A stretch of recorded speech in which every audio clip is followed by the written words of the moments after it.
I'm at Kyle in County Laois today to visit the site of a monastic settlement that was established here in the 6th century by Saint Malua.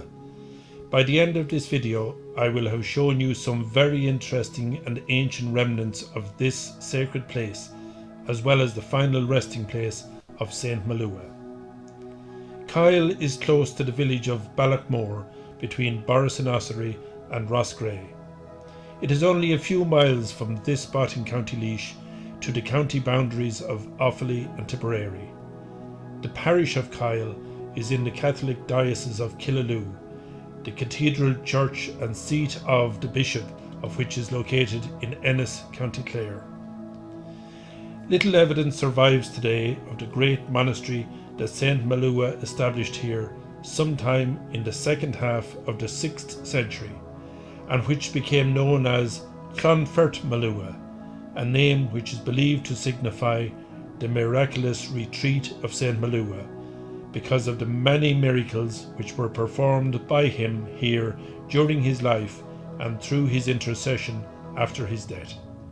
The Laois historian of the 19th century, John Canon O'Hanlon, visited here in May 1872, and he sketched the church ruins as it was then, and he published his sketch in the first volume of his Lives of the Irish Saints. From the sketch, it is apparent that the ruins of a couple of walls of the church were visible in 1872, but today those ruins have all but disappeared. A clue to where they have gone may be found on the well-built wall that surrounds the site of what is now known as Kyle Graveyard. On close examination, the year 1907 can be seen inscribed on one of the stones inbuilt in the wall. This boundary wall was built in that year, and stones from the fallen church walls were obviously put to good use in its construction. O'Hanlon's written description of this site in the late 19th century gives us a valuable insight. O'Hanlon wrote, "The present ruins of Clonfert Molua, now known as Kyle, are to be seen near a high road not far from Borrisinossary. These remains stand in the centre of an extensive and quadrangular graveyard, which is very full of modern graves, while many curiously lichen-covered plain stones with other limestone inscribed tombs are placed over them. The situation is an uncommonly delightful one, fertile and fair land being in the immediate neighbourhood.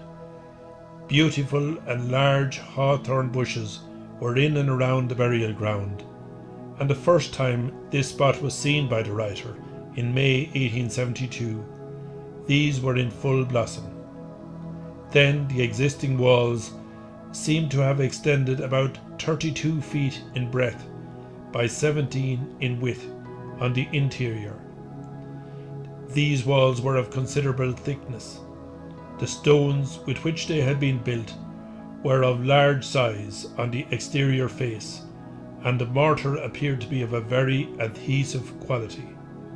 A still more recent visit, in October 1890, proved, since that time not so much remote, decay or destruction has proceeded, so that now scarcely a vestige of it remains. In December 1838 we are informed that in the gable then standing there was a large pointed window, widening inside and injured in parts. The old church would appear to have been at that time about 42 feet long and 20 feet wide on the inside. The walls were then nearly 3 feet in thickness. So looking around today, little remains of the church ruins, which dates from an early medieval period and which served as a parish church for Kyle for several centuries until it was abandoned in the 17th century. And yet, even long before that church was built, Saint Malua established a large monastery here in the 6th century, close to the famed Sliabh, the great ancient road of Ireland running from Tara in a southwestern direction through Ossory. A large and famous town grew up here in the neighbourhood of St. Malua's monastery, and an hospice or a receptacle for pilgrims and strangers was also established in this locality. St. Malua was born in the middle of the 6th century into a distinguished Munster family. His mother is believed to have come from Ossory, possibly not far distant from where Malua subsequently set up his monastery here at Kyle. Around the year 559, when he was still quite young, Malua became a disciple of Saint Comgall of Bangor, County Down, from whom he received his religious instructions and education. After he received holy orders, he left Bangor, taking some religious brothers with him. He established his first monastery in Drumsna in County Monaghan. From there, Malua set out for Laois territory. At that time, Berak was ruler of Laois, and from him Malua sought a place to erect a monastery. Having miraculously restored to health the son of that ruler, the father was so overjoyed that he made him an offer of his own castle and its lands. Malua refused this gift as being one too generous, but he asked for a site on the southern slope of the Slieve Bloom Mountains. The chief acceded to this request by granting him lands here at Kyle. A great number of monks flocked here to Clonfert Molua and placed themselves under the rule of the holy abbot. Different forms of name have been applied to this holy abbot, called Lua, Malua, Lugad and Lewin, for example. Several ancient writers have rendered the original name Lua. Inside the graveyard gate can be seen this large stone, which was previously lying in a nearby field on the other side of the roadway. This is called St. Malua's stone, and on it St. Malua is said to have celebrated Mass. It has 5 circularly shaped holes which are said to have been impressions of St. Malua's head, knees and elbows when he prayed. Another school of thought regarding these holes is that St. Malua knelt so often upon the stone to weep and pray that he wore 5 holes on its surface, 2 by his knees, 1 by his clasped hands, and 2 by his tears. In any event, this stone, which could be considered a Bygone stone, is a valuable, if not curious, relic of a very early period. Another interesting relic associated with Malua is what is known as St. Malua's Trough, which is now standing in the grounds of the Catholic Church of St. Malua at Ballaghmore, a short distance from here. In his account of his visit to Kyle in 1890, Canon O'Hanlon wrote that at that time, in the southeast of the cemetery, a quadrangular stone hollowed out in the centre, about 3 feet in length by 18 or 19 inches in breadth, is called St. Malua's Trough. However dry the season may be, the people say it is never known to be without water. This is used to cure sore eyes, headaches and other ailments. The trough lies under the boundary hawthorn bushes and near the fence. The water in it is applied to sores by afflicted persons who resort hither to perform stations. The hawthorn bushes growing over it are covered with rags appended to the branches to indicate votive or thank offerings for the cures there performed. Another account tells us that often at Roman Catholic funerals in this graveyard, when the body had been laid in the grave, all the mourners gathered round St. Malua's Trough to pray there. According to the annals of the Four Masters, the death of St. Malua occurred in the year 605, and it is believed that he was buried here in Kyle in this grave. This impressive monument was erected on his grave in 1920 by Mrs. Mary Delaney in honour of St. Lua and to mark the traditional site of his last resting place. Interestingly, the inscription faces the roadway instead of the usual position facing the grave. Another interesting observation concerns the direction of the grave, which is set facing north at a right angle to the other graves.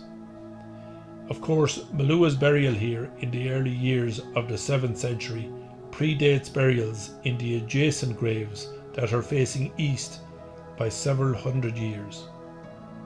According to the Lives of the Irish Saints, following St. Malua's death, St. Manchon, who had one of his eyes injured, approached the coffin, and by contact with the body of St. Malua, his eye was immediately healed. A number of holy men were present when St. Malua's body was consigned to a tomb specially built for this purpose in a certain part of the monastery, and he was buried with due honour. This account suggests that this burial spot may have been within the monastic settlement at that time. St. Malua's feast day is on the 4th of August. It has been claimed that he established as many as 100 religious houses across Ireland, but it's more probable that at least some of them may have been founded by disciples belonging to his order or monastery. It has also been thought that Killaloo in County Clare, translated from Irish as the Cell or Church of Lua, took its name from St. Malua because of a religious settlement that he founded there in the 6th century. Canon O'Hanlon stated that although it is not certain that St. Malua gave name to Killaloo, it is not considered to be an improbable conjecture. St. Malua's bell is a medieval relic that was preserved here at the monastery in Kyle until the time of the suppression. According to Canon O'Hanlon, it was customary for people to swear on or before that bell. The manner of swearing was to place the right hand on the relic and to call God and St. Malua to witness the truth of what had been said. The false swearer, according to popular belief, should be immediately, visibly and terribly punished, and cases have been cited in proof of this belief. St. Malua's bell is believed to be in the British Museum. St. Malua was succeeded by the abbot Lachtan here at Kyle. While Lachtan was abbot here, there lived under his rule a very holy and celebrated monk called bygone, who belonged to a very respectable parentage, but who chose to abandon the riches and honours of this world to become a monk in Clonfert Molua. He died on the 12th of January in the year 660 and was buried here at Kyle. In his account of the life of Saint Bygone, Canon O'Hanlon stated that this saint was notable amongst most distinguished holy men in his time may be collected from the circumstance of his being named in the Festology of St. Angus, written before or soon after the year 800. For in this no saint is mentioned who was not considered to hold a high rank in the Irish Church and whose memory was not honoured by a special festival. While it is known that St. Bygone was buried here at Kyle when he died in the year 660, the precise location of his grave here is unknown. However, it is worth observing that there is a grave marker here at the foot of St. Malua's grave that is set in the same direction as Malua's and different to all the other adjacent grave markers. This suggests that this grave is that of somebody of importance at least. Could it be the final resting place of St. Bygone? Before I leave this sacred place, there are some other interesting features to see. These rows of ancient graves, so well laid out, are always eye-catching, marking the resting place of so many souls whose earthly identities are long forgotten.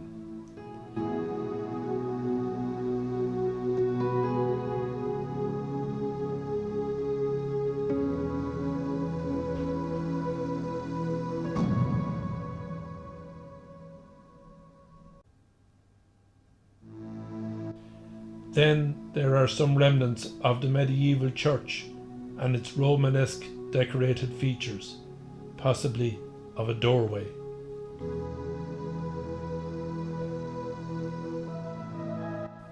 And finally, two early Christian cross slabs, the carvings on which suggest that they are possibly the oldest artefacts on this site. These may have marked the graves of monks in the 6th, 7th and the 8th centuries.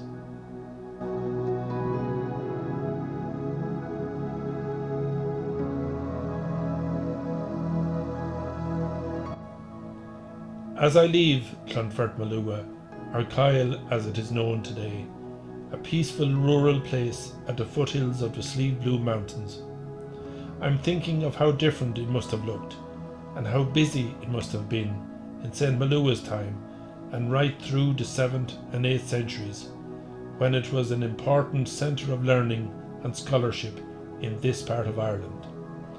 It certainly has earned its rightful place in the rich history and heritage of County Laois. From this historic monastic site at Kyle on the western side of County Laois, until the next time, farewell.